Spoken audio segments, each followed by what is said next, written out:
আমাদের জগতের সৃষ্টি পরম পূজ্যপাত সৃষ্টি বড়দা পরম পূজ্যপাত সৃষ্টি আচার্য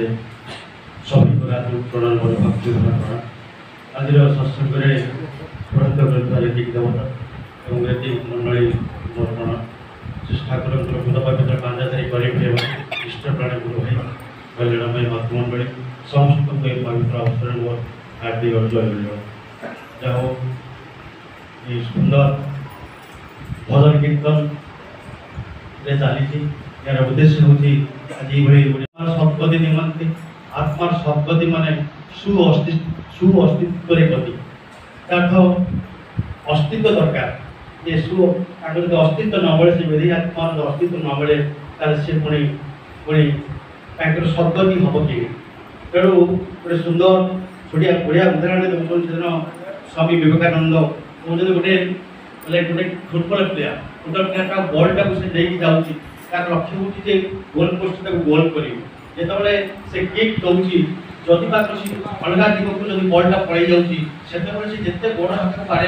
ଗାଡ଼ି ପଡ଼ୁଛି ଯେ ଅଲଗା ଦିଗକୁ ବଲ୍ଟା ପଳେଇଲା ଯେତେ ଅଟା ପିଠି ହଲେଇଲେ କି ବଡ଼ ହଲେଇଲେ ମଧ୍ୟ ଆଉ ସେ ଡିରେକ୍ସନକୁ ସେ ଚେଞ୍ଜ ହେଇପାରିବନି ପୁଣି ସେ ବଲ୍ଟାକୁ ଆଣିବାକୁ ପଡ଼ିବ ଆଣିକି ପୁଣି ଠିକ୍ ଜାଗାକୁ ଠିକ୍ ଲକ୍ଷ୍ୟ କରି ପୁଣି ସେ ଗୋଲ କିପର ପାଖକୁ ବା ଗୋଲ ପୋଷ୍ଟ ପୃଷ୍ଠାକୁ ଅତିକ୍ରମ କରିବାକୁ ତାକୁ ଠିକ୍ ଦେବାକୁ ଠିକ୍ ସେଇଭଳି ଭାବରେ ଏ ଯେଉଁ ବିଧି ଆତ୍ମା କଥା ଆମେ କହୁଛେ ଆଜି ମୁଁ ତାର ବାପା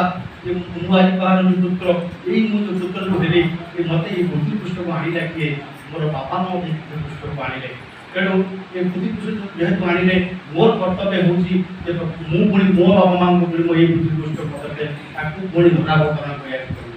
କାରଣ କଥାଟା ହେଉଛି କ'ଣ ଯଦି ଦେଖିବା ପଡ଼େ ବିବର୍ତ୍ତନ କଥା ଗୋଟେ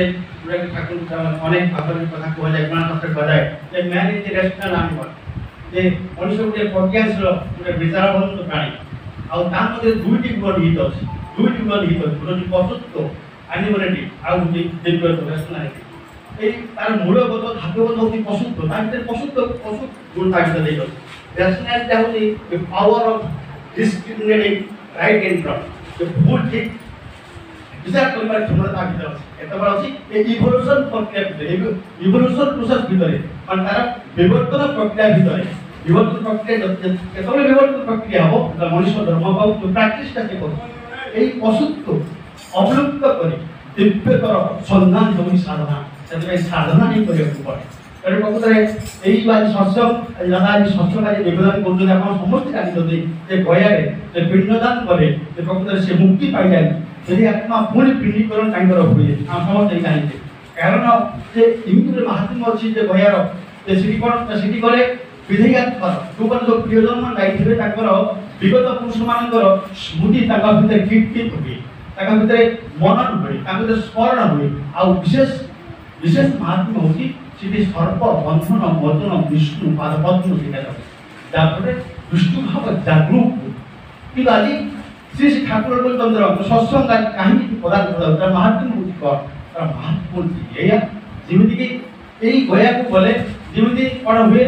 सीधी विधेयी आत्मार प्रियजन जो मैंने पुरुष और स्त्री मान मध्य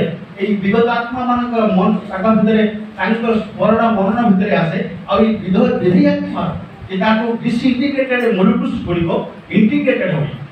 हो युक्त प्राथमिक बॉडीटा प्रोटोप्लाज्मिक बॉडी रे रूपांतरित हुए कारण यही जो विश्वपारपत्म अच्छी ये कौन अच्छे सत्संग आज महात्मा कहीं कारण सत्संगटा हूँ सार्थक विवर्तन केन्द्र प्लेसिंग सेंटर माने आम समस्त जानी आज ये दादा को आज विधेयी आत्मा मातृदेवी साधा उद्देश्य सत्संग हूँ समस्ते विषय आम चिंता करुचे माँ विषय आम चिंता करसीचे पुणी जो गयार विष्णुपादपद्म अच्छी स्वतंत्र भाव में विष्णुभाव जागरण होगी आज श्री श्री ठाकुर चंद्र ये जुग विष्णु जीवन विष्णु आज माने सूक्ष्म रूप से आम महंडाटी आसती संग सानिध्य आम लाभ करुचे कथा हूँ से जो गया जो भर जो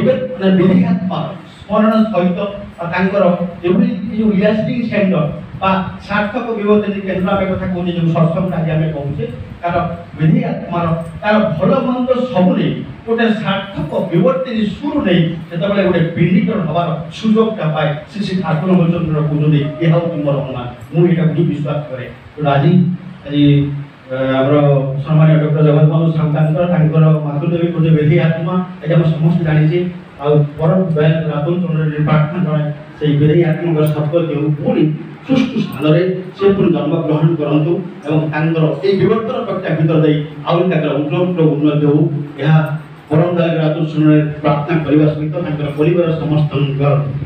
ସାର୍ବିକ ମଙ୍ଗଳ କାମନା कोटी परम तरह के आदोचन रे उपस्थित समस्त सार्विक मंगल कामना कोटी परम तरह के आदोचन जय।